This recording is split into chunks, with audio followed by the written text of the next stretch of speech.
Riwruoge ma ok mag piny owacho dwaro mondo sirikal onen arita kwe ma pacho ka odok e wang'e ahinya to gwenge ma maundu okwako. Jakom mar riwruogno Stephen Cheboi dwaro na apisa mondo taa chenro ma ok girocho ratiro mag oganda.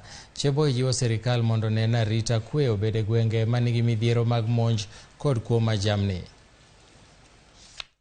As National Council of NGOs, we are saying that this must be done once and for all. We should not allow innocent citizens to be terrorized year go, year come. We are also here to appeal to the communities of those regions that owning a gun is not a solution to our peace or insecurity situation. Let us adhere to what the government is appealing to us and keep out the guns that are in wrong hands. Let a gun be only owned by an authorized officer, not a civilian.